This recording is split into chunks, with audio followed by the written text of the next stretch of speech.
Well, are you ready for some unindoctrination? Sorry, I was having to clean up the chat room a little bit.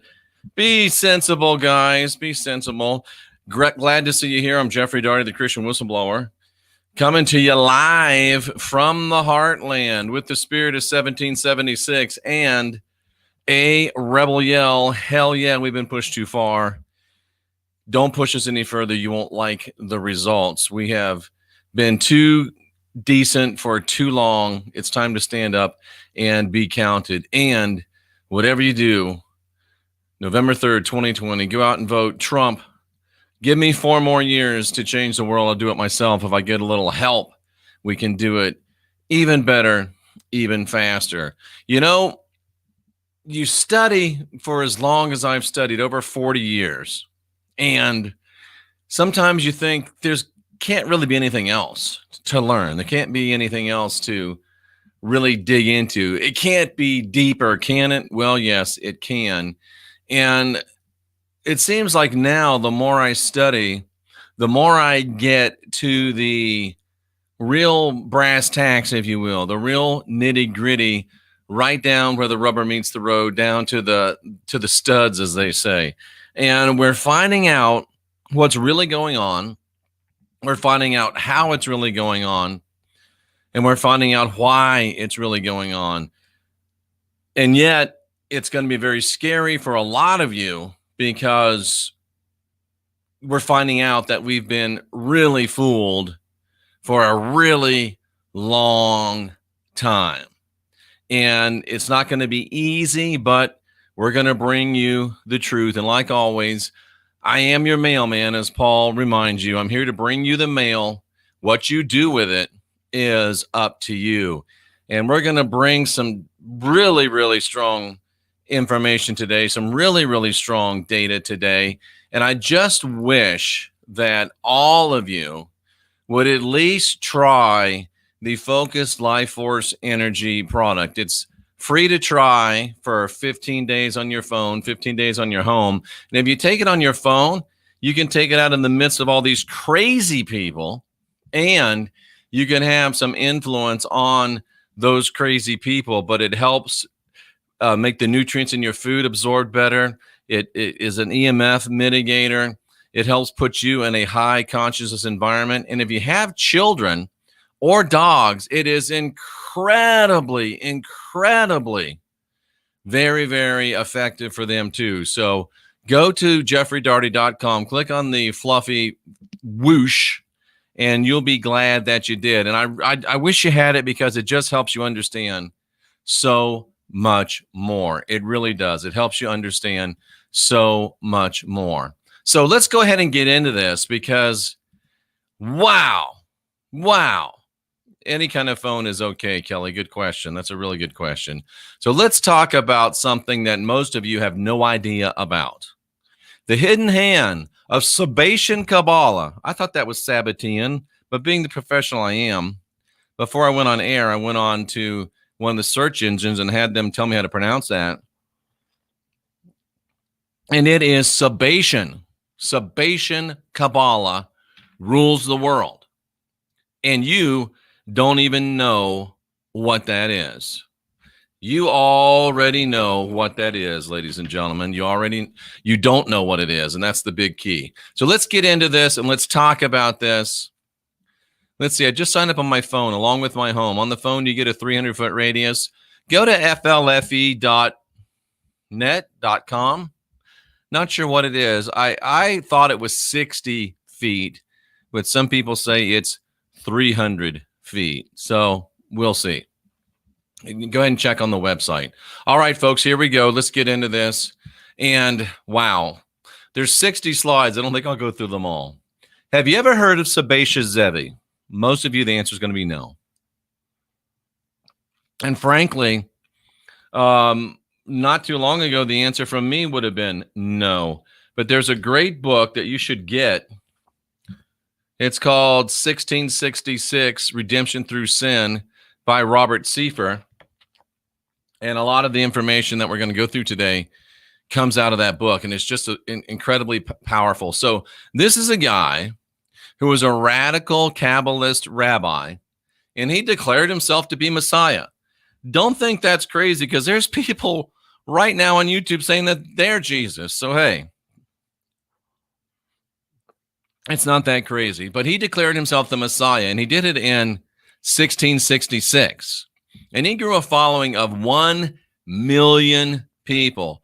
This guy had half the Jews, half the Jewish people in the world following him. In less than 10 years without YouTube. How in the world do you do that? Get 1 million people, half the world's Limish population, without YouTube. And Gershom Scholem, who we've talked about before, he credits Zevi's extraordinary possibility to his focus on a Talmudic teaching. You've got to understand Talmudic teaching. And if you're here today and you're a Christian, everything you believe comes from the Talmud. Everything you believe about atonement, everything you believe about salvation, everything you believe about angels, everything you believe about demons, it all comes from the Talmud. And this guy, Zevi, focused on a rather obscure Talmudic teaching. And if you listen to this, it all starts falling together. A rather obscure Talmudic teaching that says that when Messiah comes, there would no longer be any moral or holy obligations on people. No obligations on restrictions on human activity, especially in the eat, drink, and screw Mary or bury, whatever you're into, category. He claimed that the coming of the Messiah would usher in this age of liberty. How about that? And if you think about what's going on today, and if you think about everything that's happening today, it begins to really fall into place. He also leveraged Lurianic Kabbalah. And if you remember, we talked about Lurianic Kabbalah a little bit ago. And what Lurianic Kabbalah does is gives you ways through the letters and numbers of the Hebrew language to actually do black magic. And they're trying to use it to hasten the Messianic age. And if you think for 1 second that these prophets of doom and these prophets of gloom and these people that are on YouTube saying they know the end is near and saying they're getting messages and talking about prophecy and talking about bringing a Limish king and a Limish temple to rule from Jerusalem, if you don't think that they're using black magic to try to bring about this same end, then you're not paying attention. I know it's your whole life, and I know you're a Christian, and I know you've been fooled. I used to preach this stuff for 20 years. And if I can swallow my pride and realize my mistakes, then so can you, if you want to. But that's the key. You got to have some want to.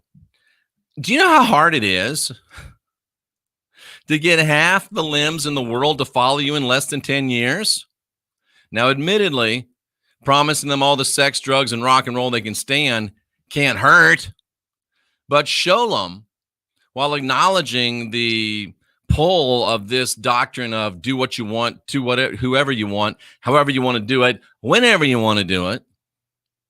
Remember Isaac Luria? We talked about him. He also cited this Lurianic Kabbalah and the printing press. These are two things that combined, along with the libertine nature, as Tracy says, of his doctrine, to allow it to explode. Do what you want to do, when you want to do, who you want to do, with whoever you want to do, whenever you want to do. And then while you're doing it, make some black magic to bring back the Messiah. And we're going to put this in the printing press and disseminate it to all the limbs in the world.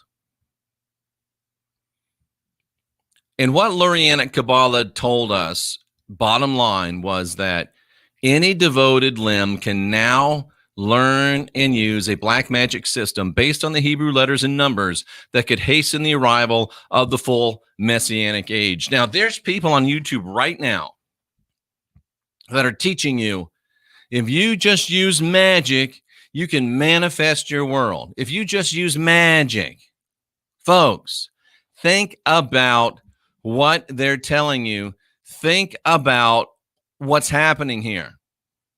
Be very, very careful, said the ex-initiated witch. That's me. Just a little help for you folks. Just a little advice. Now, this Zevi guy, Zevi Sabbatia, made his appearance on the 18th day of the 6th month of the year 1666. Or was it 666? Because we've talked about the 1,000 years being added before. And it reminded me of the verse in Revelation that says, here's wisdom. Let him that hath understanding count the number of the beast. It's the number of a man.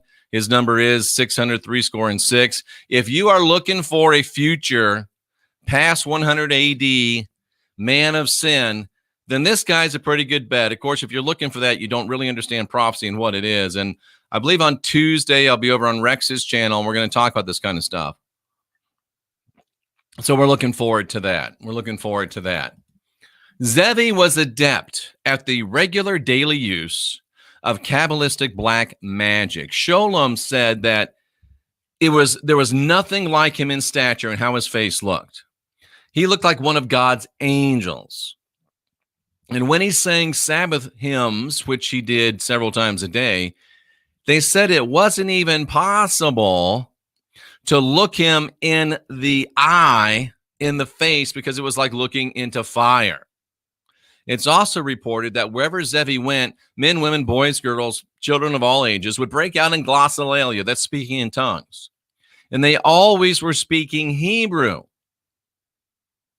even if they didn't know Hebrew, even if they had no training or study in Hebrew. That's very, very important, because it's the Hebrew letters, it's the Hebrew words that they use to manifest the Kabbalistic black magic.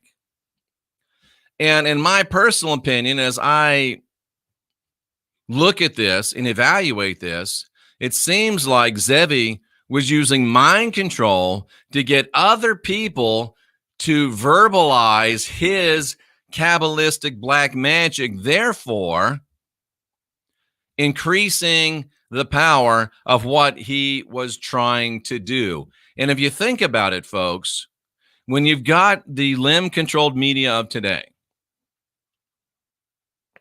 I don't care if it's movies, television, radio, newspapers, magazines, the nightly news, it's got, smart people in my own personal life parroting the stupid things that are said on CNN, just like worship services, Tracy says. And when you're parroting what they're saying, aren't you in a very same way speaking in tongues, parroting what they're saying and giving it power and manifestation? Why do you think they want you to memorize scripture? Why do you think they want you to quote scripture, the script? You call it scripture, I call it the script. Why do you think they want you to promote it? Why do you think they want you to memorize it? Why do you think they want you to repeat it? Isn't that amazing? Are we not, by the limb-controlled media, doing the same stuff right here and right now? Now, remember they said this face was like no other face, most handsome, wonderful guy in the world. If you can make people say those things about this face, cousin, that's magic. Big time magic. That's Sabbatia Zevi. And usually these pictures make them look better than they really look. So, wow. Zevi was also a talented black magic dream walker. A dream walker. Sholem reported that many rabbis would see him appear next to their beds. Thankfully, Sholem didn't report any more than that, because I'm thinking with all the things those guys were into, it might not have been real pretty. And he was so bad that the Jewish leadership in Jerusalem banned him from visiting Jerusalem for life. And if you think about it, that passage in Revelation about him being the man of sin and having been banned from Jerusalem, it starts to make a little more sense. And later on, the guy converts to Islam. Now, he said he did it because it was something that the Kabbalah said that the Messiah would do. And there was the little historical footnote that the Sultan of Turkey, where he was living, said, if you don't convert, we're going to cut your head off. So there was that. But anyway, it's very interesting nonetheless. So one of the key aspects, and this is so important, One of the key aspects of Lurian Kabbalah, championed by Zevi, and you got to remember, the people that came to America with Columbus or Cristobal Colon, who were limbs, they were followers of Zevi. And they came to America, they stayed to rule it, and these people were required and understood the necessity of active participation by adherents to speed the advent of Messiah. What this means is that instead of just waiting for God to do something, the father of modern Kabbalah expected the limb people themselves to play an active role in bringing forth the kingdom of God on earth. And Lurian Kabbalah is still the most widely taught Kabbalistic system in the world. And he talked about liberating the holy spark in you to bring about the world conditions that they desired. Now, watch this. Can't you see what's going on right here and right now? The very same Kabbalists that came to our land and now are ruling the finances, ruling the media, ruling the actual currency itself, ruling the most of the politicians, those guys and girls that came here, they have enslaved us, and they are teaching us to do exactly the opposite of what they know themselves to be effective and what they know themselves to be practical and to help manifest your world. They are working to activate their spark of divinity while they're teaching you that you've got original sin. Can you see that? They're working to build their spark of divinity, because they know they got a spark of divinity within, while they're teaching you that you're filled with original sin. Why can't you see that? See that now. You do not have original sin. It's a lie. You are born with a spark of divinity within. You're divine, you're sovereign, you're free. That's why your manifestations can create the world that you want to live in. You can create yourself and live the life you'll love. And forget about these uneducated, bought and paid for idiots that want to tell you, oh, scripture it's already said. You can't change it. There's a word for that in the Greek, and it's called bullshit. You build your life. Don't let anybody else build it. But they were telling you, don't do that, when that's exactly what you got to do. And they take massive practical action to manifest the world that they want to live in. They take massive, sorry, I got caught up in the chat room by a troll. They take massive practical action to manifest the world they want while teaching you to submit to authorities and wait for God and wait for angels and hide from demons that are really doing things, because you wrestle not against flesh and blood. Folks, if you don't see the lie, then I don't know how much more help I can be to you, because it can't really be any more plain than that. They're telling you not to do what they know they have to do to try to manifest their world. Why? Because they don't want us to manifest our world. But you know what? It doesn't matter, because all the timelines have condensed. This is the one. We win, and it doesn't matter what they do. They're just trying to take down as many of us as they can before we win. And it's not going to happen. It's not going to happen. Now, we're going to talk now about the rise of the true New World Order. Some years after Zevi died, this other rabbi named Jacob Frank picked up his mantle. And Frank taught that Zevi was reincarnated in him. And the movement came to be known as Frankism. And he again taught that his followers should transgress as many moral boundaries as possible. Now, this is the key to understanding our world today. Think of what we got in the world today.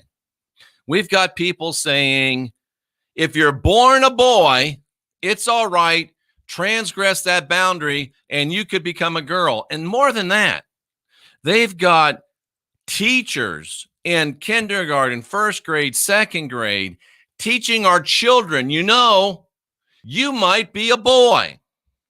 You might be a girl. You might be asexual. Listen, I understand that there's people that are transgendered, and there's people that have decided that they want to live as a opposite sex of who they are. You know what? That's their business. I don't care if Big Mike wants to put on a dress and name himself Michelle. I don't really care. But I am not going to allow Big Mike to go into a classroom of 8-year-olds and tell them that they might want to put on a dress too. That is child abuse. And we can embrace people and allow them to live their life without allowing them to be viewed as a normal option, because it's not normal, it's abnormal. You got the right to be abnormal, but you don't got the right to normalize for everybody else to normalize your abnormalities. You don't have that right. And that's just one of the moral boundaries they say that you should cross. How about that? You're a boy, you can be a girl. And how about Carmela Harris? You're an Indian, but you can really be black if you want to become vice president. How about Elizabeth Warren? You're white as shit, but you can be an Indian if you want to become president. They're trying to cross boundaries. How about children are holy? No, we can have sex with them if we want. That's what these people taught. What kind of world are we living in today? A world where 1 million children disappear every year. A world powered by people, powered by adrenochrome that they get from torture. A world of human trafficking running rampant.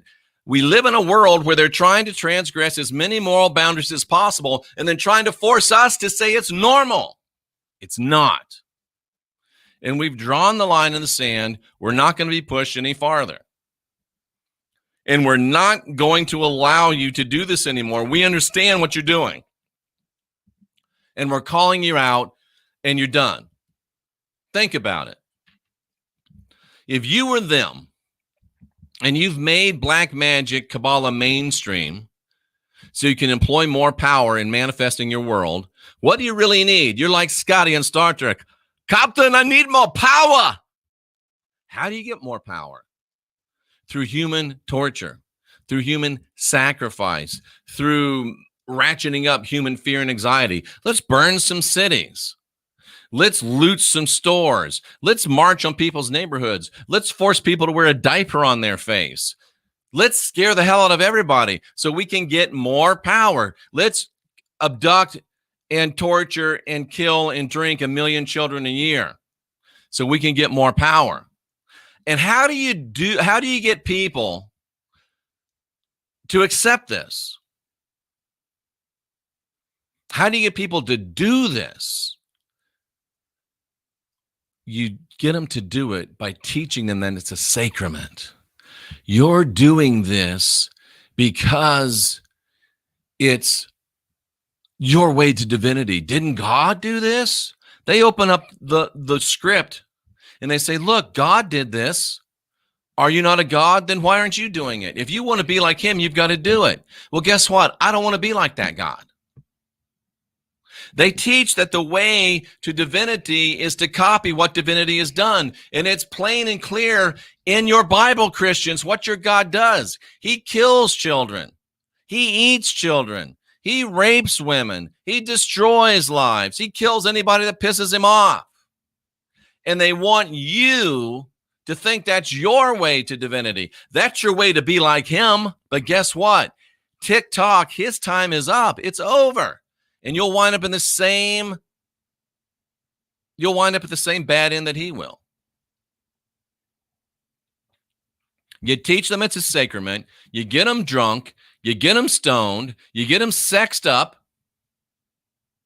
And then it's easy to eat flesh and drink blood. And it's a plan that the Christians have dutifully adopted. You drink blood and you eat flesh all the time. Oh, it's just emblematic. Oh, you're just pretending to eat flesh and drink blood. That makes it okay. What is wrong with you? And then you introduce the doctrine of blood atonement. Well, Jeff, blood atonement just means that Jesus, plastic Jesus, died for our sins. Think about what you're saying. First of all, you don't have original sin. You got the spark of divinity within. And they're teaching you that you got to have salvation, even though you're born divine, sovereign, and free. They're saying you got to have salvation because you got to be forgiven for the sin they gave you. They got to save you from the sin they gave you. And how do they do it? Like Kirsten says, doesn't even make sense. How do they do it? By getting you to bow the knee and accept that a human sacrifice of someone's child, a human sacrifice, and you covering yourself with that blood is the way to salvation. That sounds like anything other than holy. And then they tell you that you've got to go on eating his flesh and drinking his blood. Not only do you participate in a human torture and a human sacrifice, then you continue to participate in cannibalism. And that's just to get you to accept all these other things, because guess what? Just like God saved you through his shedding of blood, these kids are growing up in a horrible world. It's a terrible place. Some of them are boys and they want to be girls. And they won't let them. It's a horrible place.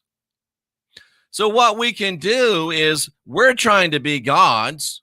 We're trying to be God as says, and we've got to kill these kids and eat these kids and drink their blood to do it. But we're really helping them out because by the shedding of their own blood, they're finding atonement. So we're really sending them to a better place. It's a win-win scenario. We get to be gods and goddesses. They have to go through a little pain, yeah, but then they get a great eternity.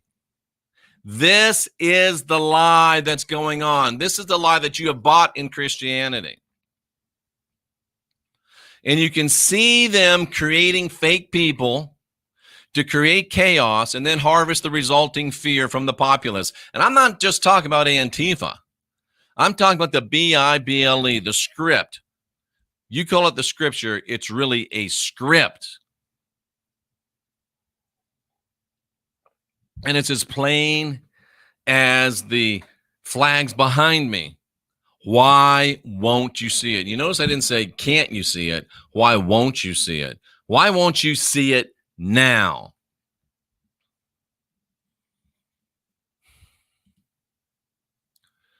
And now we get to some more of the nitty-gritty.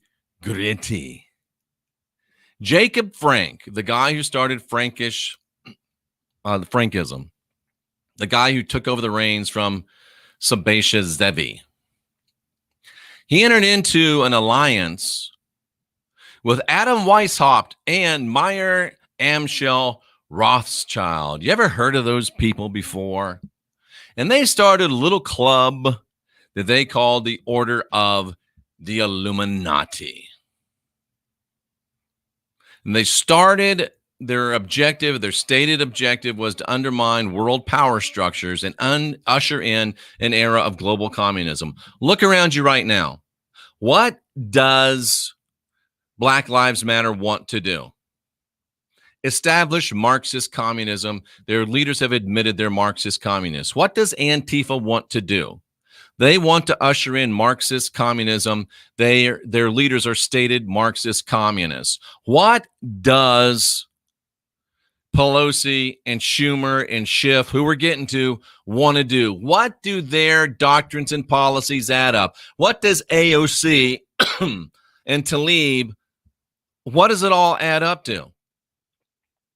Marxist communism. And I've showed you in the past week, and I'll be showing you more, Christianity is nothing but Marxist communism. What is the goal of communism? To have one world rule from one world center, and if you get deep enough in communism, it's always Jerusalem, and to be ruled by the elite party with a bunch of worker bees to serve them. And if you don't believe me, read the book of Revelation. New Jerusalem comes from the heavens, the new Jewish temple with the Jewish God, and they all live there and rule the world with a rod of iron, and the Gentiles come and go and pay their taxes and maybe cleans the toilets. Christianity is communism. Christianity is New World Order. Christianity is Illuminati. And the family line is critical. We got to follow this because remember we talked about the Ashkenazi? They're the ones who got kicked out of Spain and came over with Columbus, Cologne. They were the forefathers of the Lurian Frankist Kabbalists, which then formed the Illuminati, the New World Order, etc., etc. And have you ever wondered why in the script, you call it the scriptures, I call it the script, you've got all of these crazy genealogies. They go on for page after page after page after page, and they're boring. Why are they there? Because for the magic to work is the best way for it to work. You've got to understand that it comes from the Ashkenazis, through the Frankists, down through the Illuminati, to the people today that are working it, That's why the script is so big on genealogies. That's a clue. The clue is look at the families, watch the families. The goals are the same. And the partnership supplies the money, Rothschilds, and then the religious leaders supply the human power to make the Kabbalistic black magic from the letters and numbers of the script work so they can leverage that power to manifest their worldview. And not surprisingly, after they created the Illuminati, they then created the Jesuits and the Freemasons so they could pirate that power too. There's a lot of power being generated in the Jesuit worship. There's a lot of power being generated in the Freemasonic worship, and that's what it is. And they control and leverage the media, academia, politics, finance. Why? Because they can, and because they can direct the world through it. It's all coming together, ladies and gentlemen. You'll start seeing all of these rivers emptying into the same ocean. Adam Weishaupt, born in 1748 in Bavaria, beautiful, gorgeous country. I've been there many times. After his father's death, and who was it that just said this? Wendy, you're so right. Watch this. After his father's death, he came under the tutelage of his godfather, who, like his father, was a professor of law at the University of Ingolstadt. And this began a trend, ladies and gentlemen, of rule by lawyers that continues today. Look at all the people that are leveraging this Lemish, communist, Illuminati, New World Order, Jesuit plan. 90% of them are lawyers. Think about that. Weishaupt began his formal education at a Jesuit school. Now, that doesn't make him a Jesuit. A lot of people go to Jesuit schools. Doesn't make him a Jesuit. But later, when you enroll in university, at age 20, you graduate with a doctorate. You become a professor of law, and then you become a priest and become a Jesuit doctorate of canon law.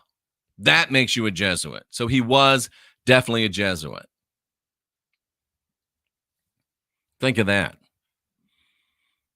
And then on May 1, 1776, Weishaupt formed the Illuminati.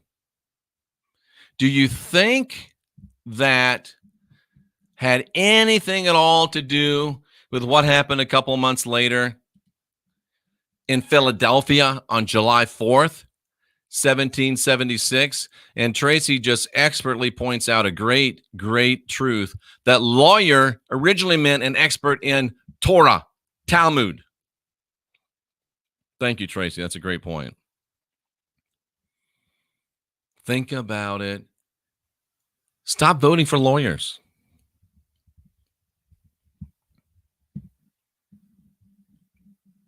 Deep stuff. Deep stuff. And so far, PJP, they didn't end up being communists. Communists started with them. They're the same. You got to see that.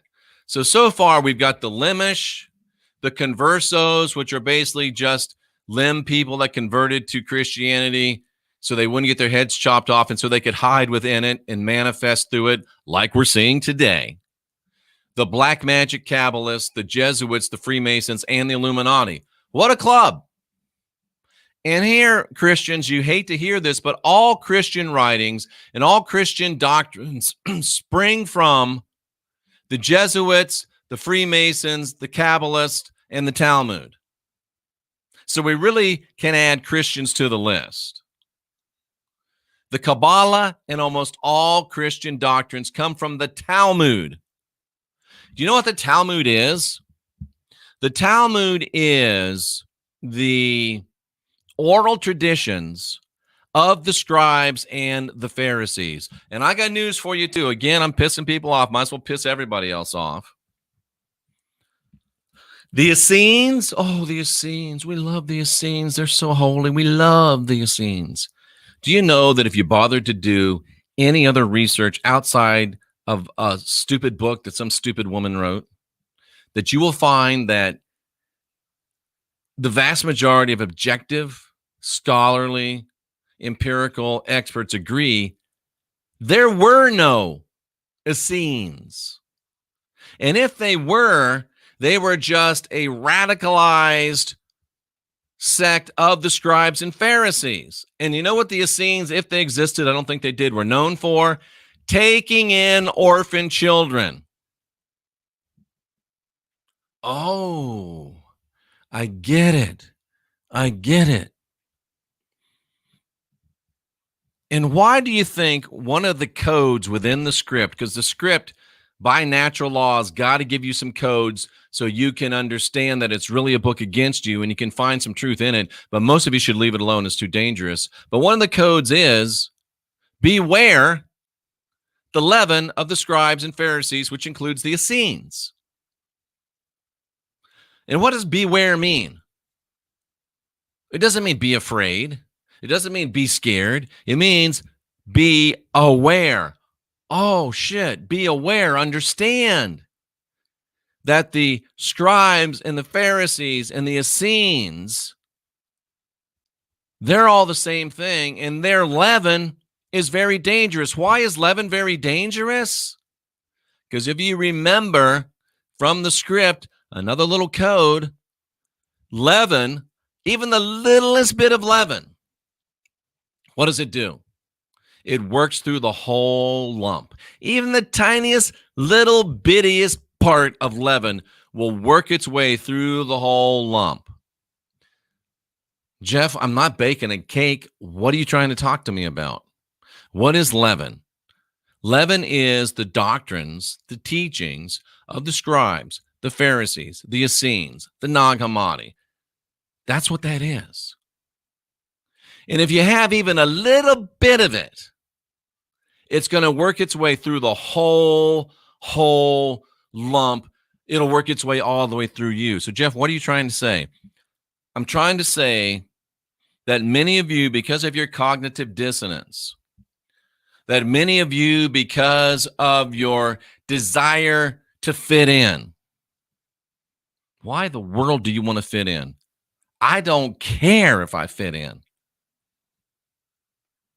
Because of your desire to be part of something, because of your Stockholm syndrome, You want to keep a little bit of leaven in your life from that Christian monstrosity that comes from this monstrosity. Well, I just want to love Jesus. Jesus is leaven. I just want to carry my cross. The cross is leaven. I just want to be thankful for my atonement. The atonement is leaven. I just want to be washed in the blood. The blood is leaven. I just want to sing worship songs. Worship songs are leaven. I just want to say Yeshua. Yeshua's leaven. But I love the red letters, the black letters, they're leaven. And the goal of the New World Order Christians and the goal of the New World Order Christian light, which comes from the Lemish, which comes from the Conversos, which comes from the Kabbalists, which comes from the Jesuits, which comes from the Freemasons, which comes from the Illuminati, which comes from the New World Order. All they're trying to do is get you to keep a little bit of leaven in you. Oh, I don't talk about Jesus. I don't talk about Yeshua because I know that's bad, but I just love the Christ. The Christ is leaven. It's not even a real word, but you got to hold on to the Christ. And I love the angels. And it's all the demons' fault. That's leaven. And as long as they can get just a little bit of that in you, a little dabble do you, a little dabble do you in. Like Josh says, it's there to keep you in the fear and guilt control matrix. And as long as you got a little bit of that, they got you. A little dabble do you, a little dabble do you in, because it's only a matter of time before that leaven works its way through the whole lump and you're lost and you're back here again. And I got news for you. You run out of chances to come back. Laura, quit trying to break out of it and just do it. You know what I mean? It's all right here. I'm bringing you the mail. And if you want some more help, the Fluffy is really, really helpful. So is C60 Purple Power. Not only is it the most amazing antioxidant out there, not only will it help you. I used to have to wear glasses. Now I don't. Joe Sapiens, the cross is an anchor. Yes, it is. My hair is turning brown. It was super gray. Those are minor things. My libido's up. That's not a minor thing, but it's a minor thing if you know what I mean. But what C60 will do is it pulls all those heavy metals out of your brain, and it allows you to work and move into your highest, best self. Try it. You'll like it. Go to c60purplepower.com, use the code TCW10, or just go to jeffreydaugherty.com, click the C60 logo. The discount's already built in. You see why they've got to call us conspiracy theorists? You see why they hate me? You see why they won't debate me?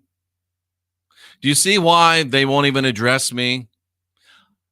The ones that want to address me want to fight me. It's the dumbest thing I've ever heard. It's like I'm in high school again. But they won't debate. Why? Because they know that the mailman has got the facts and they won't be able to deal with it, and they'll lose their following. They call us conspiracy theorists because they want to discredit the revelation of such historical facts that we bring. Let me give you a little more. Meyer Amschel Rothschild, German banker, Flemish banker, founder of the Rothschild banking dynasty, referred to as the founding father of international finance. You know what that means? He's the founding father of international debt. He's the founding father of national central banks. He's the founding father of printing currency and loaning it at interest to people that could print their own stuff. He's the father of international. What is a debtor? A debtor is slave to the lender. He's the father of international slavery, and he financed literal international slavery. And so did the Limbs. The Limbs invented slavery. It wasn't us. They invented slavery. And Only 3% of us own slaves. The ones that lived there in our place, 40% of them owned slaves because they were getting paid. Rothschild, think of this. This guy is one of the 20 most influential businessmen of all time. How crazy is that? The family was elevated to noble ranks by both the Holy Roman Empire and the UK. And with the help of relatives, Rothschild secured an apprenticeship under Jacob Wolf Oppenheimer. Does that name ring a bell? Oppenheimer. At the banking firm of Simon Wolf Oppenheimer. And think about that, Wolf Oppenheimer. Does that name ring a bell? It should ring a bell. Because Julius Robert Oppenheimer was an American physicist and wartime head of the Los Alamos Laboratory, credited with being the father of the atomic bomb. It goes all the way back to that. The father of the atomic bomb. Can you believe that? The guy that said, "Now I've become death, the destroyer of worlds." He wasn't just giving a good quote. He was articulating a Kabbalistic magic spell.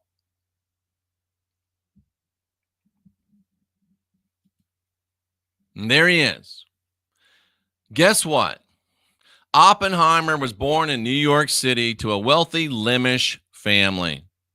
The Oppenheimers were Ashkenazi limbs who became Frankist, who have started all this crap. In 1936, Oppenheimer became involved with Jean Tatlock, daughter of a Berkeley literature professor.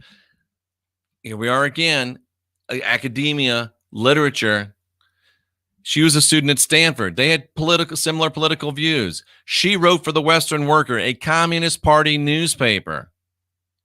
Oppenheimer's closest associates were active in the Communist Party. His brother was in the Communist Party. His landlord was in the Communist Party. His students were in the Communist Party. And this is before he was put in charge of the Manhattan Project. You can't make this crap up. He's a known Ashkenazi, Frankish communist. Known. All this before he was hired to run the Manhattan Project. And if that's not enough, he told them, "I'm a member of every Communist Front organization on the West Coast." He told the People's World, a communist newspaper, "I was associated with the Communist Party." He was a member of a discussion group, later identified by a guy named Hakan Chevalier as a Communist Party club for Berkeley teachers. In August 43, he volunteered to the Manhattan security agents that he had been contacted to sell nuclear secrets to the Soviet Union. You got to tune in for a second, guys. And when he got pressed about that, he admitted that it was just his friend Chevalier who asking him to sell the secrets to the Russians. And Brigadier General Leslie Groves, who directed the Manhattan Project, said he's too important to fire. He was too big to fail. Put it together, ladies and gentlemen. The Soviet Union, who started the Russian Revolution? It wasn't Soviets. It was the limbs. Who was in charge of the Soviet Union after the revolution? The limbs. And here's a limb working on the most important scientific project that's ever been, and he's funneling information to the Soviets. Why is he funneling information to the Soviets? Who were the Soviets fighting back then? You start adding stuff up, and it starts to make sense. And this stupid general who had been to Command and General Staff School at Fort Leavenworth, who'd been to the Army War College, who had a reputation for being a doer, a driver, and a stickler for duty, he gives this traitor a pass. He's the guy that created the Pentagon, and he gave this traitor a pass. Groves wrapped the Manhattan Project in tight security, but somehow failed to prevent the Soviet Union from conducting a successful espionage program that stole some of the most important secrets. How, why, to use them in a war they were in against somebody that was in a war with the limbs and was the last somebodies that ever beat them. Put the pieces together. Hear what I'm saying. Connect the dots. Let the light go off. Wait for the ding, ding, ding, ding, ding, ding, ding. Ah, I got it. I got it. Are you picking up what I'm putting down? After the war, he remained in charge of the Manhattan Project after he let a spy send stuff to the Soviet Union. Then he headed the Armed Forces Special Weapons Project to control the military aspects of nuclear weapons. Can you see what's happening? And then, now we really get on sacred ground. General Dwight D. Eisenhower, quote unquote, fired him. Folks, I spent 7 years in the military. I know how this works. Supposedly they fired Groves. But before they fired him, they promoted him to lieutenant general right before his retirement. And the rank was backdated to 1945. Why is that important, Jeff? Who cares? Here's why it's important. Because when you retire from the military, your military pay is based upon the last rank that you held. So by promoting this guy to lieutenant general, they gave him a huge payoff. Why would they pay him off? Because they're trying to get him to keep his mouth shut. Put the pieces together. Pick up the crumbs.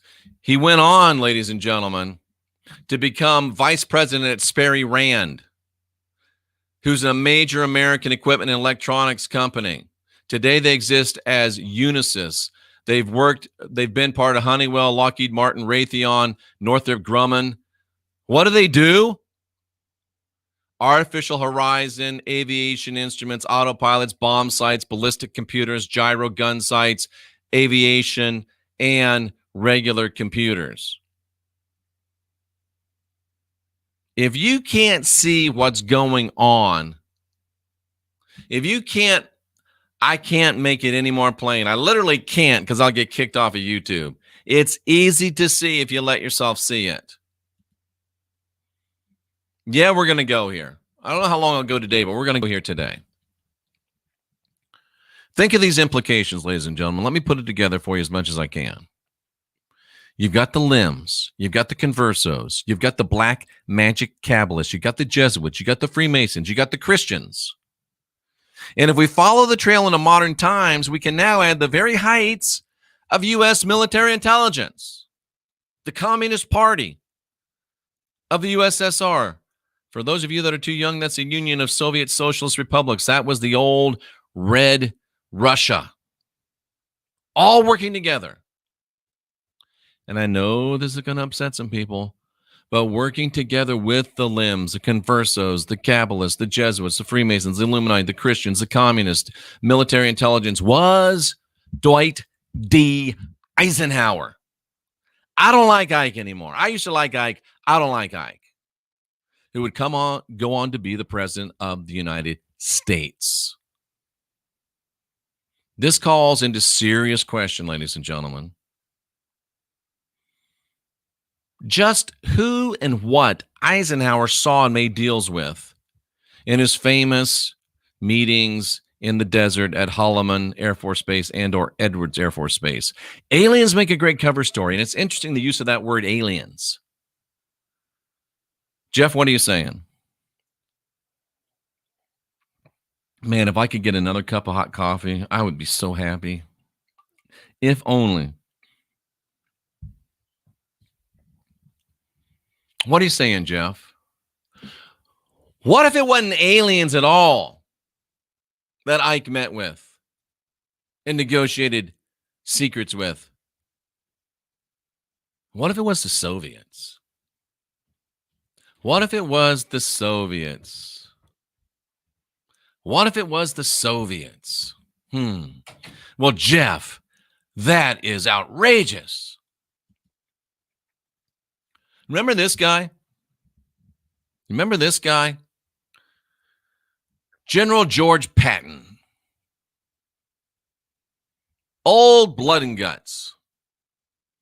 What was he on to when Dwight D. Eisenhower had him killed? You heard me. Dwight D. Eisenhower had George Patton killed. Why did Ike stop Patton from advancing on and destroying the USSR when he had the opportunity, the men, and the material to do it? Remember, I am Nancy. Bad people sometimes do good things. Thank you, sweetheart. I love you. To cover their tracks.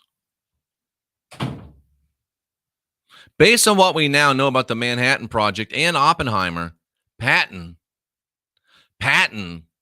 General George S. Patton, was about to explode one of the greatest conspiracies in world history. Patton was about to discover and disclose the dark alliance that we're talking about here. Adolphe, you're good. Watch this. In summer of 1945, the U.S. Army completed the destruction of Europe and set up a government of military occupation amid the ruins to rule the Germans who were starving and deal out justice to the vanquished. Patton, who commanded the Third Army, became the military governor of the greater portion of the American occupation zone of Germany. Think about this. Patton was the military governor of Germany. He saw what happened. He saw what was happening. And he spent years there. And during his time in Germany, he got to know the German people. He got to know the Soviets. And as his understanding of the true situation grew, his opinions changed. In his diary and in letters to family, friends, colleagues, he expressed new understanding about his apprehensions for the future. Listen to this. This is unbelievable. General George S. Patton recognized the danger to the West that was posed by the Soviet Union. He disagreed bitterly with the orders not to attack the Red Army and they told Patton to sit back, let the Red Army capture all of Germany. Let the Red Army capture great stretches of Czechoslovakia, Romania, Hungary, Yugoslavia. Let them take it. Patton could have done it super, super easy. And Patton told U.S. War Secretary that the Soviet supply system was inadequate to maintain them in any serious attack. He said they had chickens in the coop and cattle on the hoof, but that's all they had. Patton said, if I give them what I want to give them, they can maintain for 5 days, and then they'd be done. Do you realize we were 5 days away from making sure the Cold War never happened? We were 5 days away from saving the lives of millions of Germans who were starved to death by the Allies after the war. We were 5 days away from keeping our hands free and clear of the blood of the millions and millions of German people who died for nothing more than Limmish revenge after that war that they started and drug us into.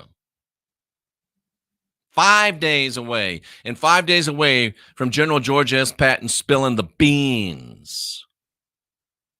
Lionel Berryhill is so right, and we're going to get to that. Not every limb is evil. Remember that. If we'd have had President George Patton instead of President Dwight Eisenhower, Kennedy wouldn't have happened. 9/11 wouldn't have happened. And we'd be living in a very, very different world. This is a quote from George Patton.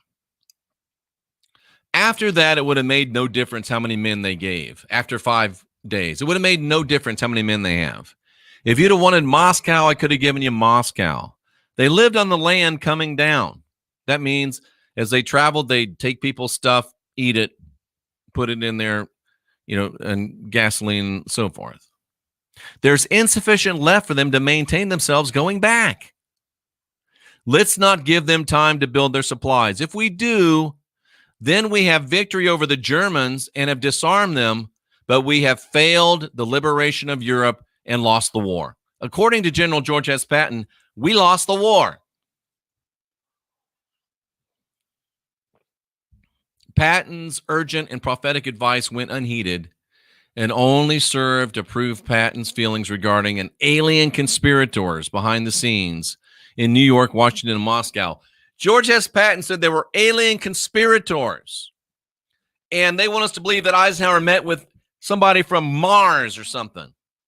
Eisenhower met with the same alien conspirators that George Patton identified. And I don't care if you like it or not, it's the truth. And you're not going to hear this anywhere else.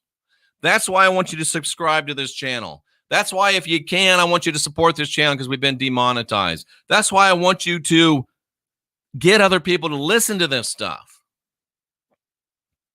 There's no aliens.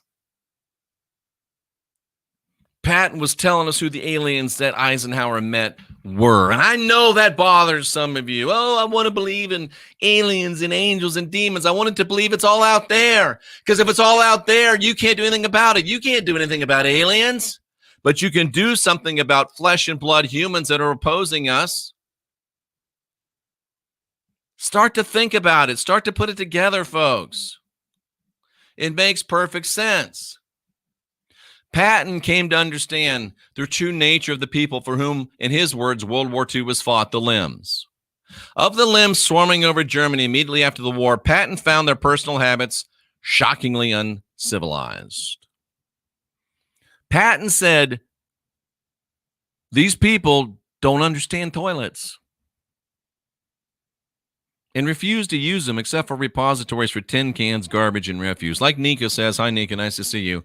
Please hit the like button or the hate button. I know some of you wish there was one of these buttons, but there's not. Hit the thumbs up if you like it. Hit the thumbs down if you hate it.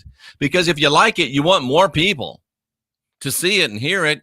That's what that pushing through that algorithm does. If you thumbs down it, then you want more people to know what a piece of shit I am. So you need to do that. I know you wish there's one of those, but there's not. Just give me one of those and hit the thumbs up or the thumbs down. I think Trump probably is a reincarnation of Patton, but we're not talking about that today. They declined to use the latrines, preferring to relieve themselves on the floor. Why? Why? Patton watched it. He saw it. And even though there's plenty of room, they crowd together to an appalling extent. And in practically every room, there's a pile of garbage in one corner used as a latrine. They were forced to desist from their nastiness and clean up the mess only by the threat of the butt ends of rifles. And you got to love this. I know the expression, the lost tribes of Israel, but it's my personal opinion that these current sons of bitches are a lost tribe, lost all decency. That's funny. That's funny. In Patton's diary, following a demand from Washington that more German housing be turned over to Jews, think about this, limbs. Right now, we've got Black Lives Matter saying, if you don't give us your shit, we're going to take it. Right now, we've got Antifa saying, if you don't give us your shit, we're going to take it. Right now, we've got groups in our city, supported by our politicians, Joe Biden, Kamala Harris, Carmela Harris. She's a little bit vanilla. She's a little bit caramel. She's all swirled up, so I call her Carmela. If you don't like it, then don't listen. They support taking your shit and giving it to somebody else. Where's this come from?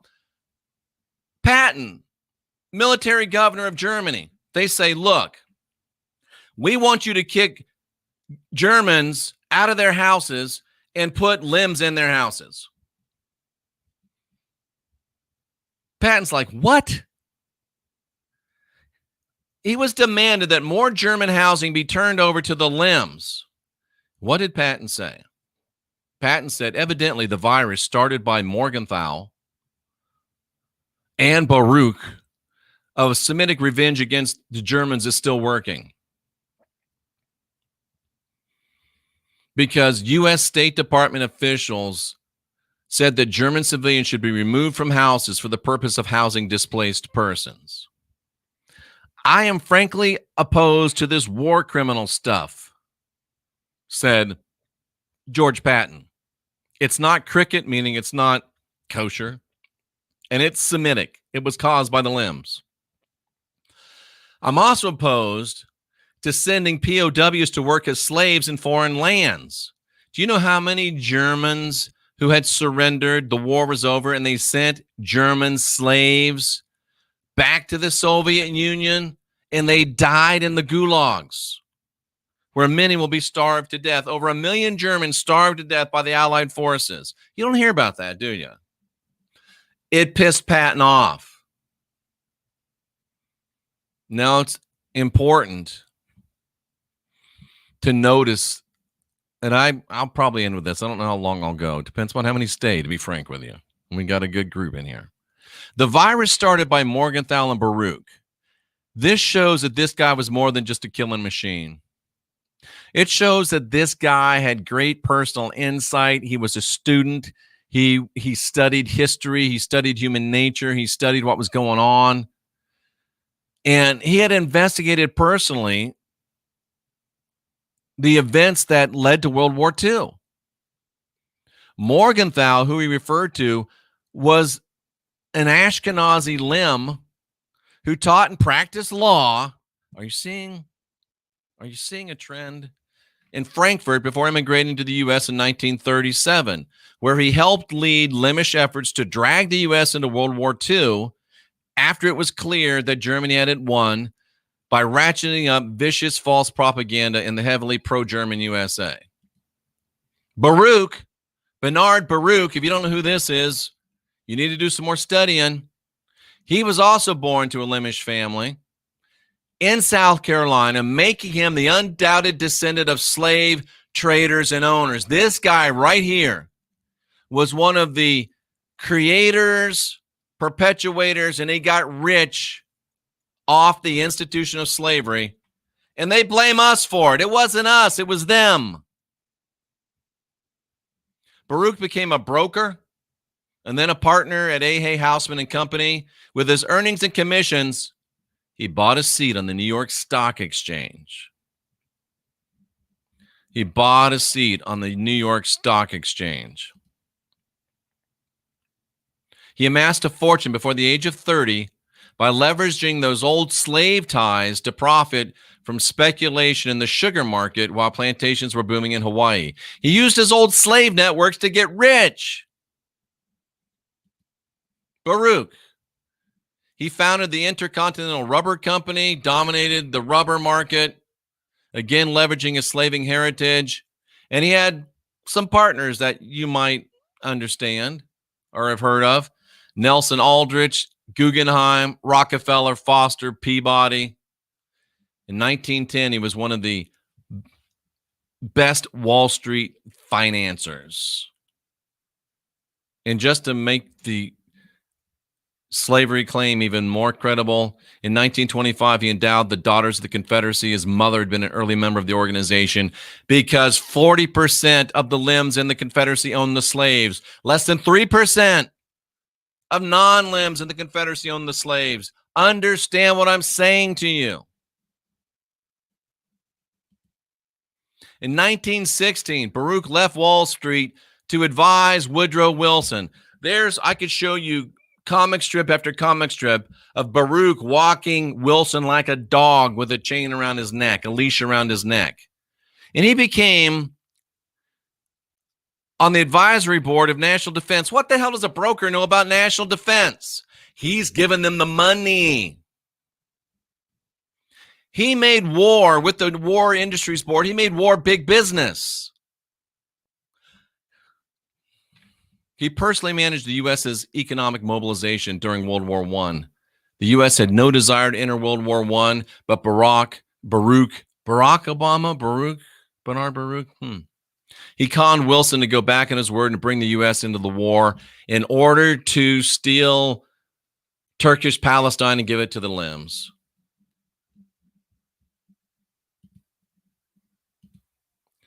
The trolls are strong today. He was also pivotal in conning another U.S. president to enter World War II to bail out a fading Britain and ensure that Germany, Patton's virus, who he hated, lost a war they had won and were negotiating more than honorable peace terms for Britain that would have been accepted and saved millions of lives if not for Baruch's avarice for financial gain and his hatreds of Germany. This is what General Patton was talking about. If you didn't see the seminar with Mike King, understand that Germany had not attacked anybody except for getting back the land that the Treaty of Versailles that ended World War I stole from Germany. And the Germans in those countries were being raped and pillaged and plundered, literally. All Hitler did was take back the lands. All Hitler did was take back the lands that had been stolen from Germany at the end of World War I. And at the end of World War I, they never had a shot fired on German soil.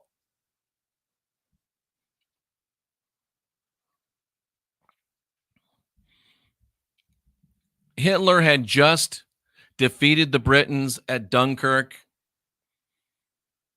He had their whole army trapped on the beach. He could have slaughtered them. He did not. He let them escape to Britain. And he offered them a more than honorable peace. Let's just stop fighting. Let's stop killing people. And let's let the world be as it is right now. Germany is whole again. I have no desire to destroy Britain. I have no desire to destroy France. I want war from nobody or with nobody. And Britain didn't have a choice because Hitler had all that he needed to destroy Britain if he wanted to. But he says, look, I don't want to do it. Let's just stop fighting. Let's just stop fighting. And Britain was going to have to do it until Bernard Baruch got in the ear of Winston Churchill, another traitor and drunk and pedophile, and said, no. Hold out a little bit. I'll get the Americans into the war so you can, so we can get rid of them. The Germans. This is what Patton was talking about. He had figured it out. Patton said, we didn't have to fight this war. Millions of American lives were destroyed. And then listen to what Patton said. He had put it all together. If what we're doing to the Germans is liberty, said George Patton, General George Patton, old blood and guts. If what we're doing to the Germans is liberty, he said, then give me death. Give me death, George Patton said. I can't see how Americans can sink so low. It is Semitic. I'm sure of it. Today, Patton said, we received orders in which we were told to give the limbs special accommodations.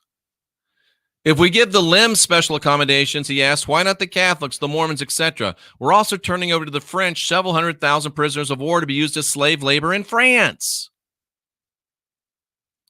It's amusing to recall that we fought the revolution in defense of the rights of man and Lincoln's war to abolish slavery, and we've gone back on both principles. General George S. Patton, after a visit to the ruined Berlin in 1945, several of you have mentioned this in the chat room. Patton said, Berlin gave me the blues. We've destroyed what could have been a good race. Talking about the Germans. And we're about to replace them with savages. All Europe will be communist. For the first week after they took Berlin, all the women who ran were shot, and those who did not were raped.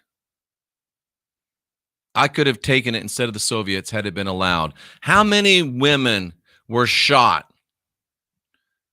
They were offered as sacrifices on the altar of limbism? How many women were raped? It's indeed unfortunate, he said to the French general, that the English and Americans have destroyed in Europe the only sound country. He said this to the French general. And I don't mean France, he said. Therefore, the road is now open for Russian communism, which is Limish communism. General George S. Patton.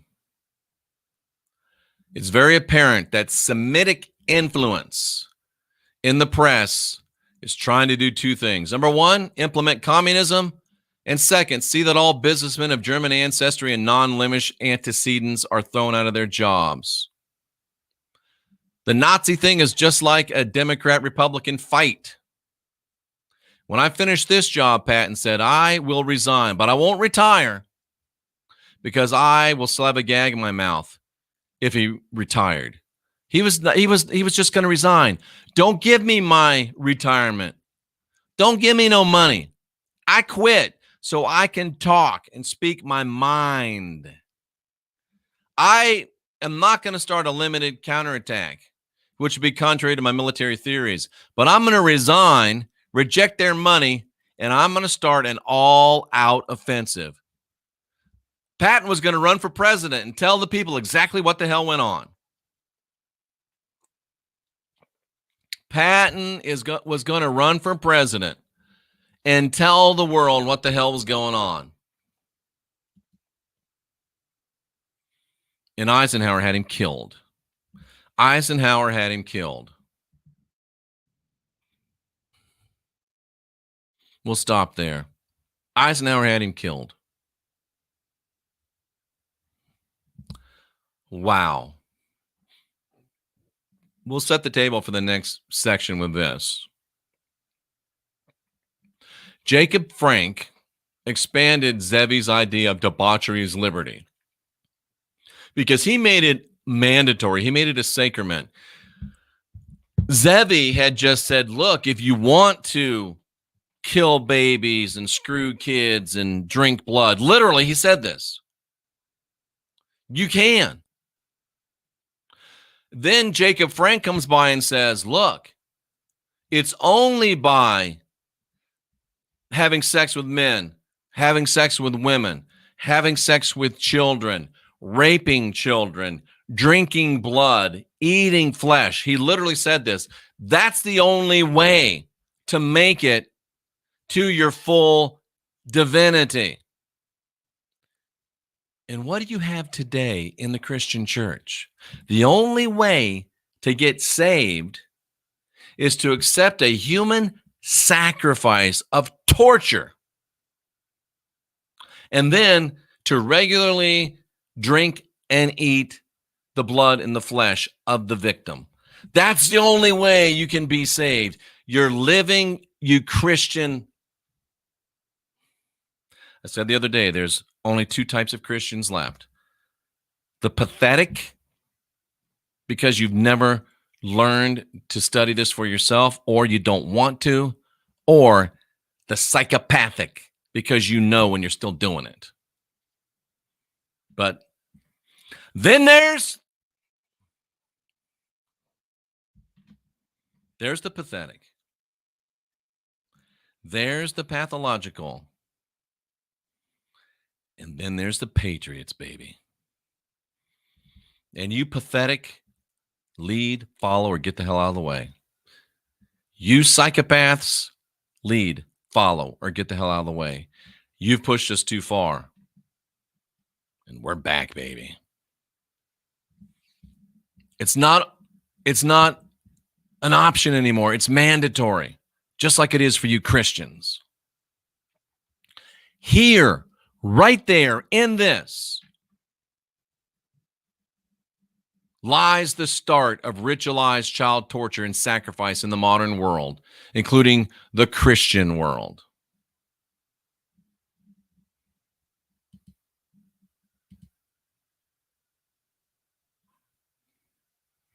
One could not purify themselves if they didn't participate in these rituals, nor can Christians purify themselves unless they engage in these rituals. Stunningly, he proclaimed the way to fulfill purification was to become Christians.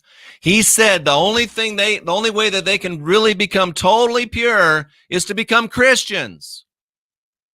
This was the beginning of the widespread child torture and sacrifice in the modern Christian church, both the Roman Catholic and the Roman Protestant.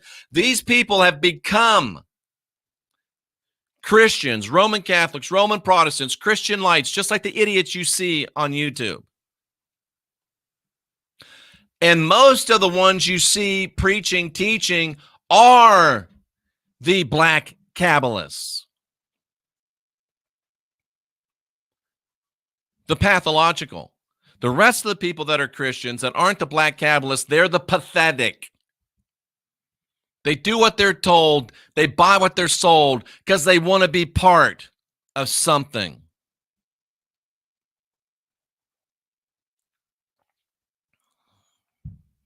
Can you believe this? Frank taught that the current civilization, Western non-Limish, must be completely destroyed before Messiah would come. And we see how this is much better than an abject theory to Jacob Frank. Look around the world today. We are living in historic times. Our timeline, the We Win timeline, is the only timeline left. But they're doing all they can to try to jump it or try to create another one, but they know they can't. They're really just trying to take down as many of us as they can with them. And look what's happening. They're trying to destroy our world. They're trying to destroy our country. We won't let them. And remember, he taught that child sacrifice, rape, incest, and the drinking of blood were not only acceptable, but necessary for full enlightenment, just like Christians teach. Frank taught that the fullest expression of deity was manifest only through these specific dark acts. And it actually makes sense when you look at the actions of the God of both the Old and New Testaments.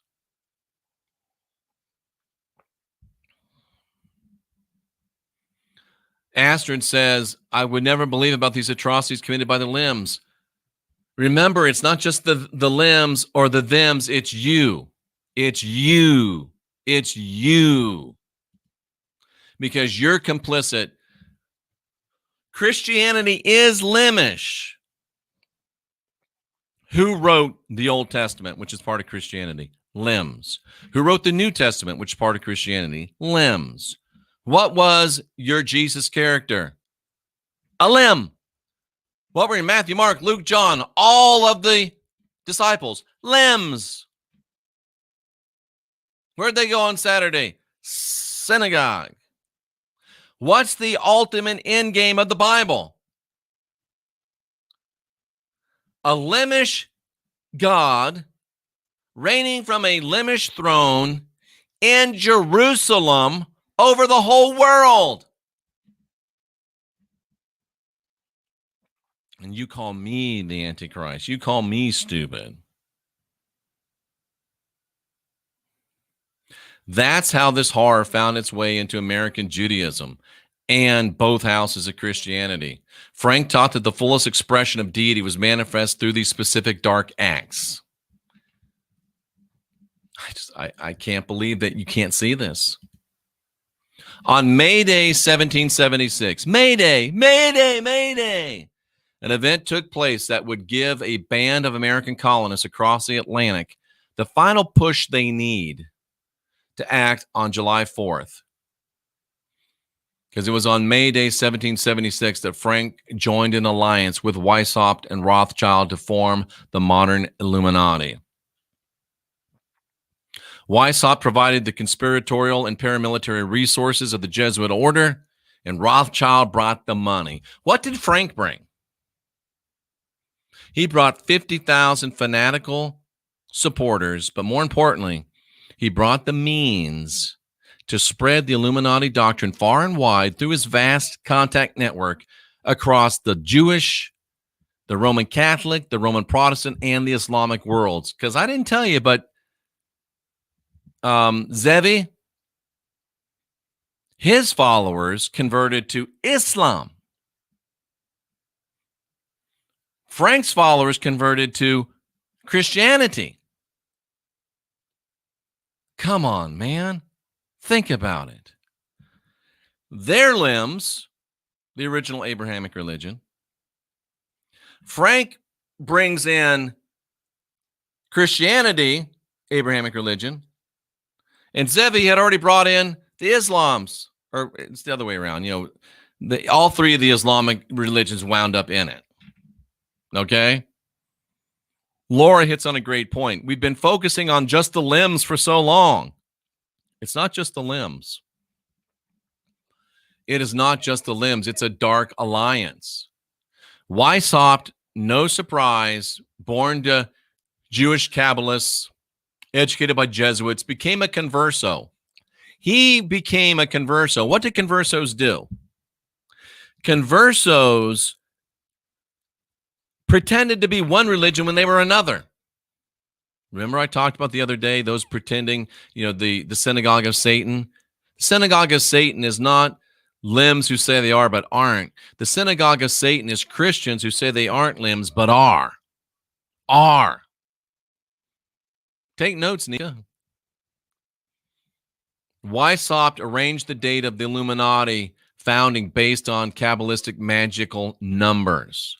In Weishaupt, you've got the full agenda. Limish, Kabbalist, Jesuit, converso, black magic practitioners, well-financed by the Rothschild money. The more things change,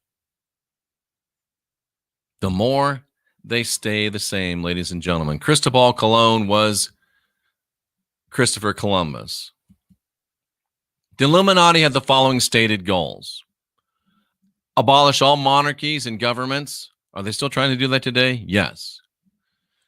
Abolish private property and inheritances. Are they still trying to do it today? Yes. They're trying to do away with private property by taxing the hell out of you. They're trying to get rid of inheritances through capital gains tax.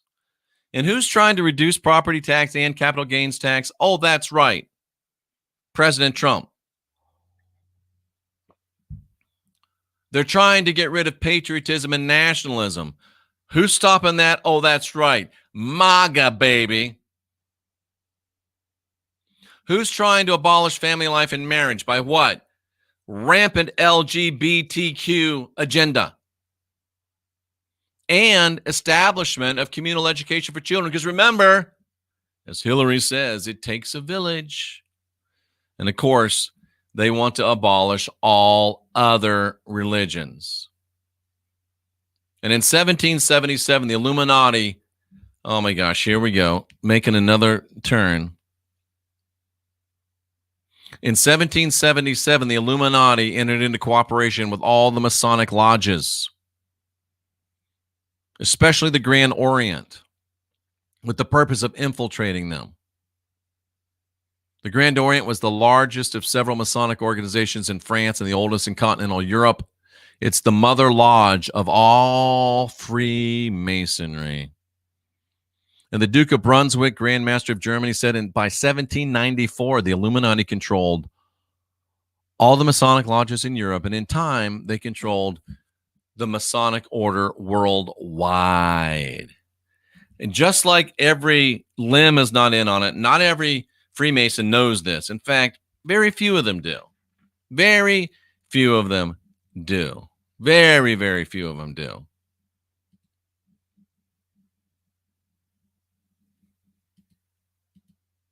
When Weishaupt became a member of the Grand Orient, Mayor Rothschild provided the financial backing for the lodge.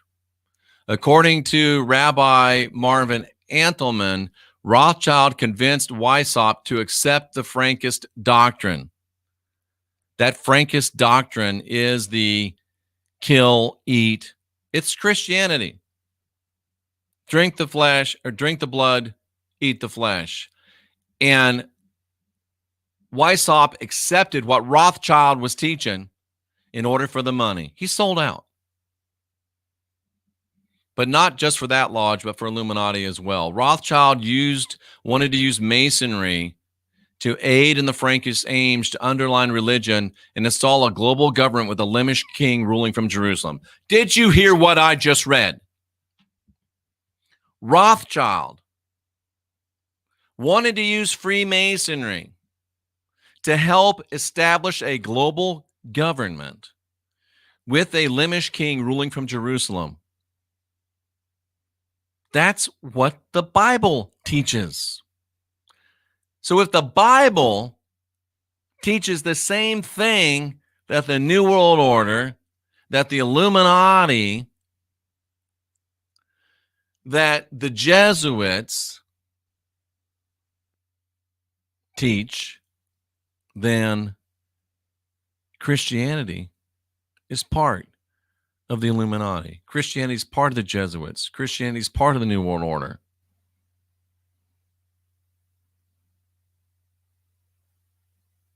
You can't deny it. The stated goal of the Novus Ordo Seclorum, the New World Order, is a one world government ruled with its capital in Jerusalem. What is Christianity's goal? What does it say in Revelation? You'll have a one world government. He'll rule the entire world with an iron rod. Where will he rule it from? From Jerusalem. Why can't you see this? Why won't you see this? See this now. What's wrong with you? This is exactly what the Christian Bible teaches and exactly what Christians pray for. Exactly. How has it escaped notice? How has it escaped notice for so long that Christian teaching lines up with the Illuminati, lines up with the New World Order, lines up with Freemasonry? But Jeff, it's Christianity. This is how deep the conspiracy goes. You're all part of it. But Christians are fighting. No, Christians aren't fighting against it. They're part of it. Why won't you see this? See this now. Rothschild summoned 12 affluent men. Remember we said that LRH was wrong, that it wasn't 12 men, it was 13 families? Rothschild summoned 12 affluent men. LRH was onto it, to Frankfurt. He wanted to pool their financial resources. They crafted a 25-point plan, and interestingly, the document dropped by the FBI a couple of days ago, the Protocols of the Learned Elders of Zion, has 24 points. And this plan would allow them to gain control of the wealth, natural resources, and manpower of the entire world. Was this where the protocols were invented? I think before, but it's interesting. The plan included this, and see if you notice these things taking place in our world today. Class warfare. The rich should pay more. Mob psychology. Antifa, Black Lives Matter, intoxicants and pharmaceuticals. Everybody needs a vaccine. Use of the press to control information and to convince the public that it's all the work of criminals, so they could call upon the very institutions that are enslaving them for help. We know it's the government that's allowing Antifa. We know it's the government that's allowing Black Lives Matter. And Sleepy Joe and Carmela want us to vote for them to fix the mess they started. It's like, we want to save you from the sin we gave you. It's the same con. And some of you Christians are stupid enough to fall for it. It should sound so familiar. Fritz Springmeier, look him up. He wrote that there's a connection between Marxism and a group of Satanists. He calls them Satanists. Frankist, a powerful cult that took control of a great segment of limbism, over half of limbism. The followers are taught to convert to other religions to hide their involvement. They are taught to convert to other religions to hide their involvement. These people that are on YouTube saying they're Christians, preaching the same doctrine that the Illuminati preaches, preaching the same doctrine that the Jesuits preach, preaching the same doctrine that the NWO preaches, preaching the same doctrine that the Freemasons teach in the name of Christianity, and it's written into the Bible. They are conversos. They are Moranos. They are black magic Kabbalist criminals. And some of you are still subscribed to their channels. Some of you are still subscribed to their channels.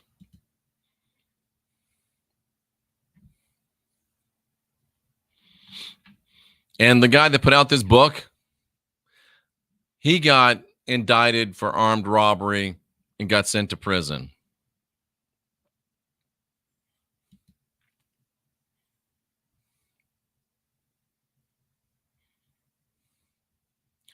Candy Girl, just listen to some of my other videos. Weishaupt formed the Illuminati along the same organizational structure as the Jesuits because he was a Jesuit. The plan was to make the molders of public opinion, the priests, the pastors, the writers, the actors, and the government officials, obedient tools. How they doing? Pretty good. What's the best way to do this? Compromise them with recordings of these individuals involved in acts of debauchery, which is the Frankist core of the Illuminati. The priests, the pastors, the writers, the actors, the government officials are complicit, and they're bought and paid for, not only because they're bought and paid for, but because they got them on tape. They're on Wiener's laptop, having sex with children, eating children, drinking children.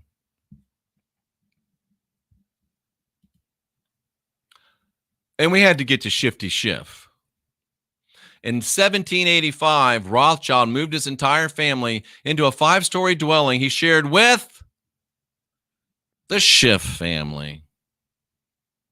Rothschild died in that house. Adam Bennett Schiff was a lawyer. Ding, ding, ding, ding, ding. He served as Adam Schiff is a lawyer. Ding, ding, ding. He's been in Congress since 2013. And amazingly,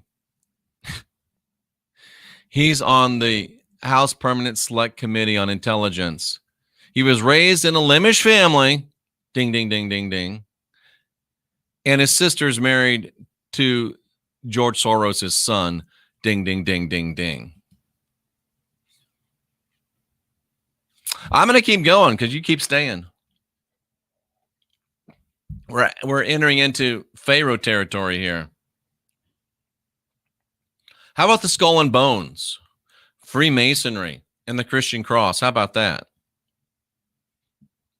A notorious sect at Yale University goes by the name Skull and Bones. Are you ready for some more unindoctrination? Whew, this is going to be some good stuff.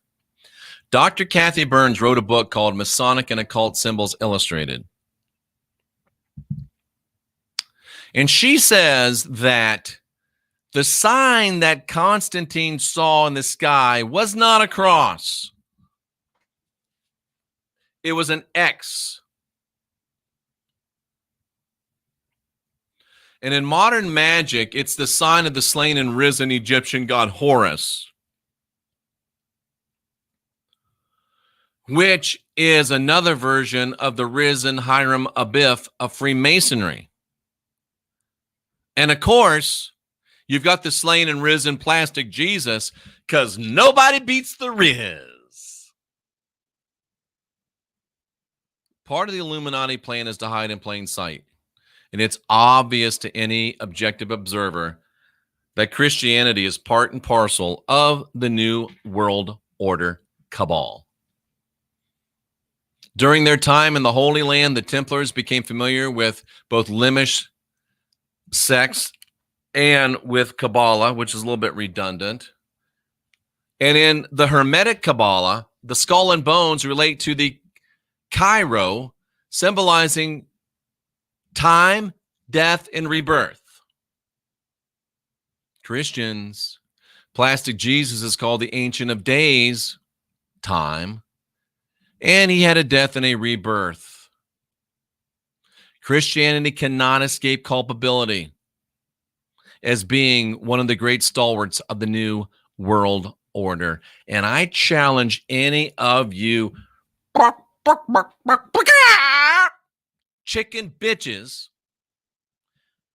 to stop flapping your yaps, stop challenging me to fights, and man the fuck up.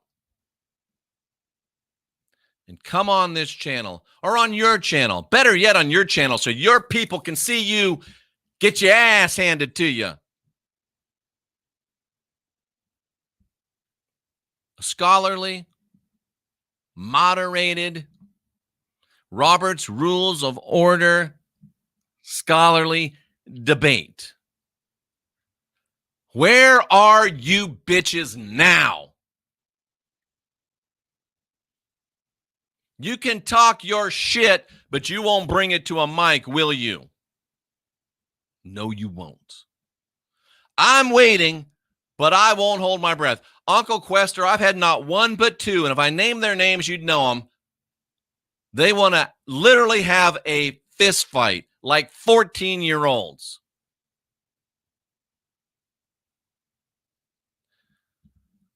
Come debate me. Come debate me. Wisdom Seeker says that they will. If it's not just you and your mom subscribe to your channel, maybe we'll talk. I don't know how many subscribers you got. Somebody tell me how many subscribers Wisdom Seeker University does, because if you ain't got a couple thousand, it ain't worth my time. I'll just be frank with you.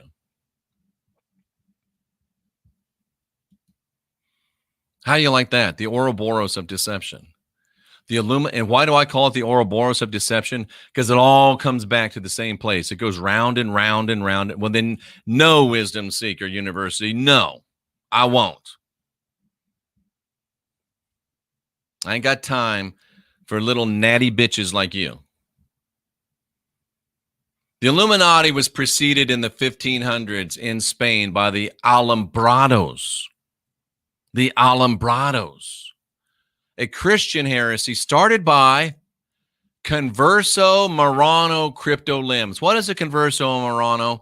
They're people that are limbs, but they convert to Christianity or they convert to Islam. And I used to think it was just to prevent themselves from getting killed. But as you follow and watch, oh, it's Sabbatean. Levy said become Islam so you can hide yourself. Frank said become Christian to hide yourself and to infiltrate the other religions. Do you realize if you're a limb and you infiltrate Islam and you infiltrate Christianity, you've infiltrated all of the world's great religions? And the founder,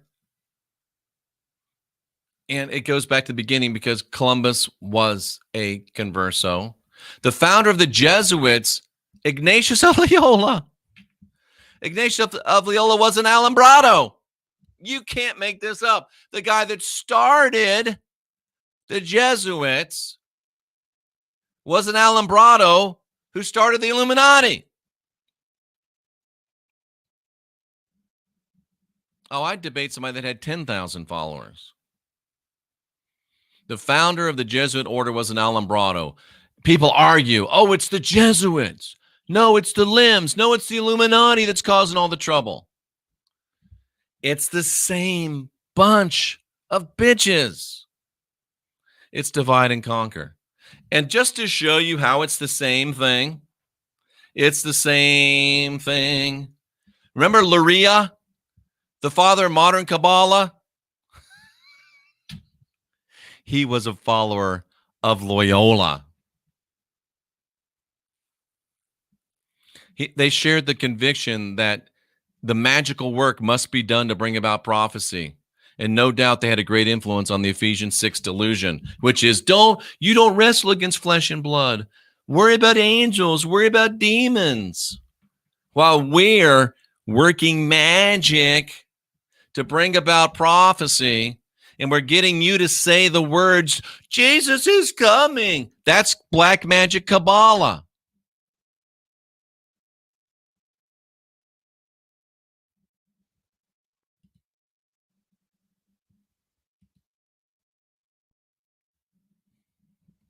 Amazing. Jeff, are you going to bring the Fed in? I sure am going to bring the Fed in.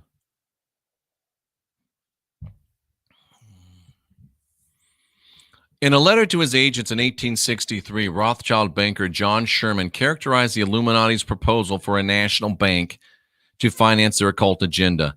The Federal Reserve is an Illuminati idea and agenda. And here's what they think of you. And unfortunately, they're right.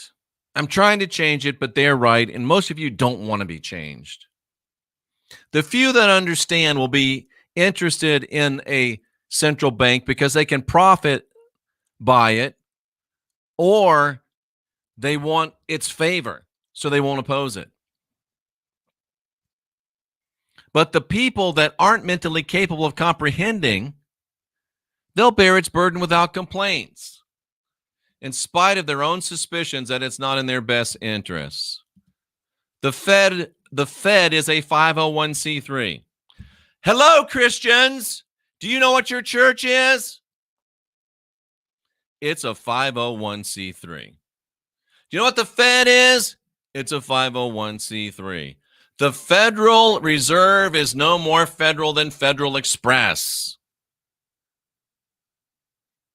And yes, Mark, you're right. President Trump took it and merged it with Treasury. Why? Because he's going to put all the debt onto the Fed. He's going to bankrupt it. Then we're going to have a new system. Vote Trump 2020 unless you're really, really stupid.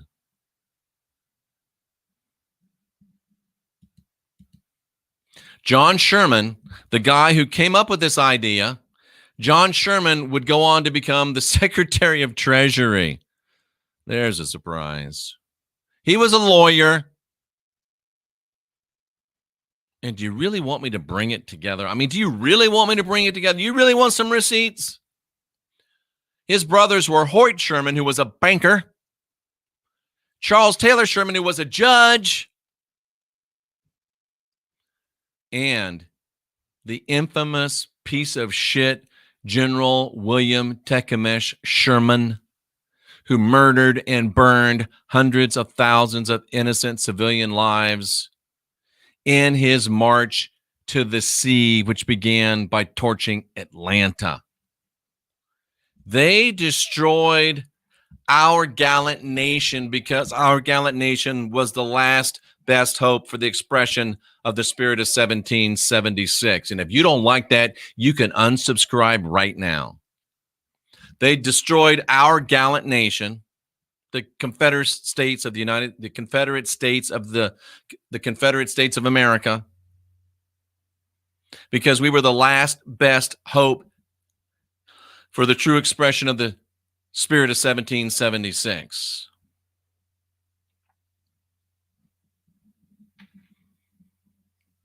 And the brother of the guy that started this monstrosity murdered hundreds of thousands of innocent Confederate patriots. And the goal of the Illuminati, as we've said, destroy all other religions, all monarchies, all nations. They want the abolition of family ties and marriage through the LGBTQ militant agenda. They want the end of inheritance and private property, the suppression of any collective identity. You can't even be white or black anymore, because they don't want for black people to get pissed off and say, you know what, let's get together and kick some ass. They don't want white people to get together and say, you know what, we're pissed off, let's get together and kick some ass. And God forbid, white people and black people should learn that it's limb people that have been kicking our ass all these years, get together and take the battle to them. Get the battle to them. No, we got to have diversity, because guess what? If everybody's all diverse, then nobody's got a big enough group to fight them. Do you understand that? You can't have just humans oppressed by limbs because there's too many humans to kick their ass.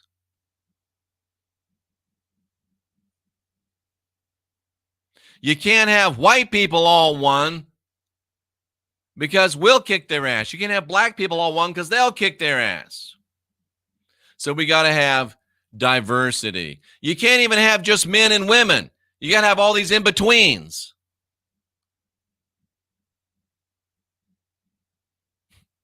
More people just keep showing up, so I'm going to keep going. Cynthia's like, oh my gosh.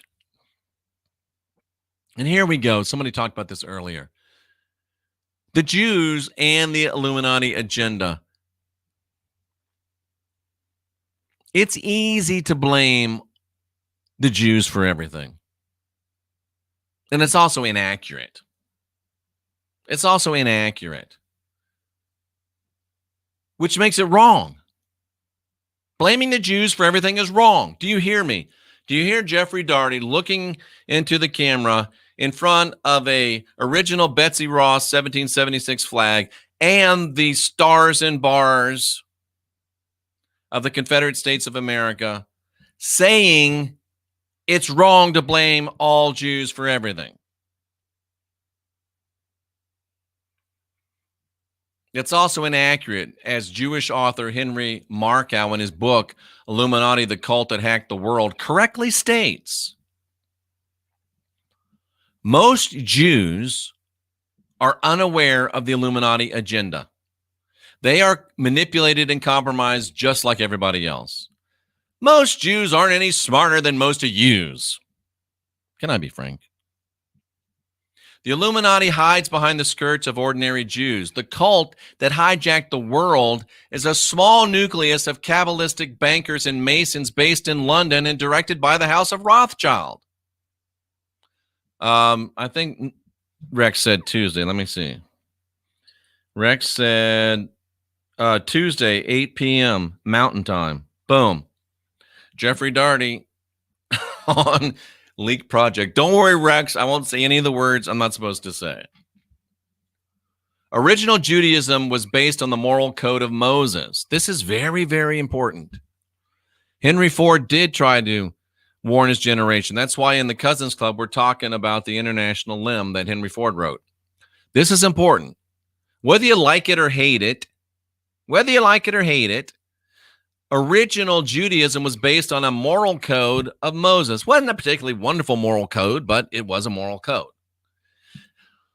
But Judaism today, since AD 70, when it was all destroyed and rewritten, Judaism today is based on the Talmud, Pharisaical interpretations from the Babylon era. Pharisees, Sadducees, Essenes, if they were real, that's what today's Judaism is built on. And whether you like it or not, Christianity was built, written, and it's based on Talmudic Judaism. Read the book written by Jews in Hebrew, Old Testament and New Testament. Written by limbs. The savior of your book is a limb. Christian, you are Talmudic, Pharisaical religion. Adolphi, I don't know who you are, but I love you. Because I did not know this, and you sent me something I didn't know. And you know what? I didn't get offended because you told me something I didn't know. Adolphi Hilarious says that William T. Sherman is buried in a Jesuit cemetery in New Orleans. You know what that means? William Tecumseh Sherman was a Jesuit. Thank you, Adolphi. That's amazing. Amazing. Today's Judaism is built on the secret society model of Freemasonry Zionism, including Christian Zionism. Steve Bannon says he's a Christian Zionist. Don't even hide it. And communism, including Christian. Christianity is communist because it wants one rule by one person over everybody. And it wants everybody to have all things common. I remember reading that when I'm a Christian. Why do we want to have all things common? That's communist. That's communist. And I couldn't square it in my mind, so I left. But guess what? It's communist. Christianity's communist. And according to Dr. Markow, a limb, These Kabbalist bankers now dominate media, intelligence agencies, think tanks, foundations, universities. I didn't say that. A Jewish doctor says that the Kabbalists dominate media. They dominate intelligence agencies. They dominate think tanks. Communist, communion, Christian, boom, Laura Vaughn.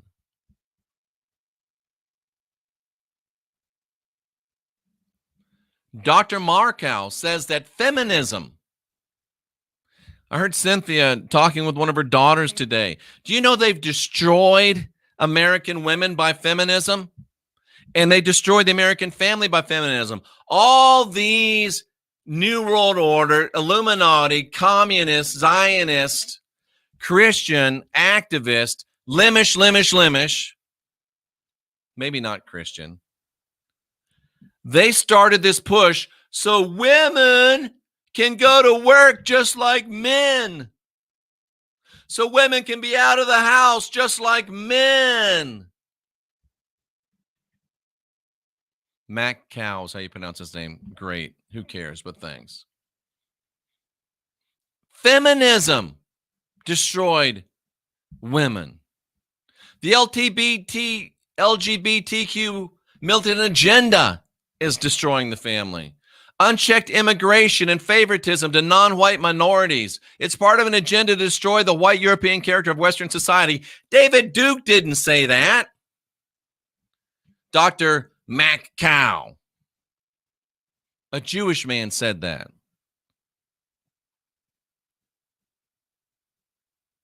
Dr. Mac Cow, the Jewish writer, said that it's designed to splinter and fragment any possible opposition to the Illuminati agenda. And he says that the Talmud and the Kabbalah are the biggest contributors to the dislike of Jews. Dr. Mac Cow, the Jewish writer, said that. Not David Duke, not Louis Farrakhan, not Jeffrey Daugherty, but Dr. Mac Cow. Wow. I don't know how much longer we can go because I'm starting to do the pee-pee dance over here. And my internet is slowing down.